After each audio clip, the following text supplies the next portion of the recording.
Hey everyone, it is Dani and welcome to this update. I'm here with some important news about our previously known Invest 92L. So it has now strengthened into the third depression of the season. And yes, it is expected to become Tropical Storm Brett very soon, but it is also expected to become a hurricane, potentially impacting the Lesser Antilles as such a cyclone. And so before I go into details, please do subscribe if you haven't yet done so and tap the bell so that you never miss an important update.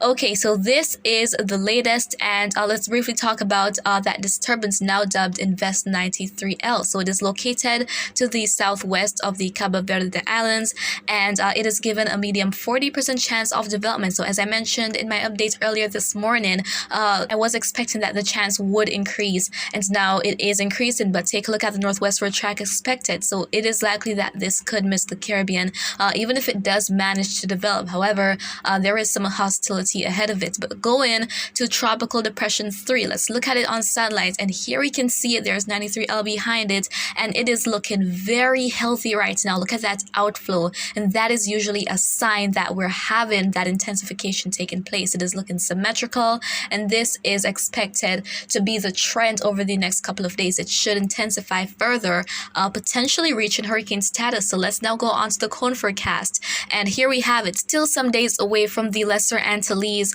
but we can see that gradual strengthening is expected, and it should become a hurricane maybe around Wednesday night.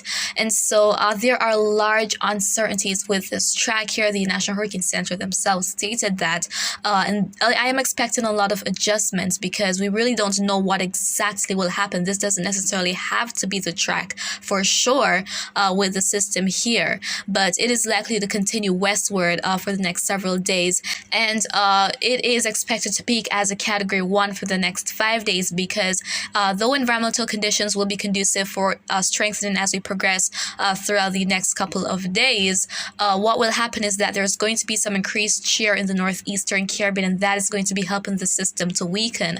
But in terms of the track, the quicker we have this thing strengthening here, the more it is likely to move up to the northwest and potentially even miss the Caribbean. So that is still a probability out there for this. And I'm making reference to the center of the system here because what we can see is that, this system could be very large. It can have a lot more concentrated activity within it. And so even though the center might miss, all that activity can still result in loss of rainfall and even those tropical storm force winds. And I say there's a low probability that this will actually miss the Caribbean.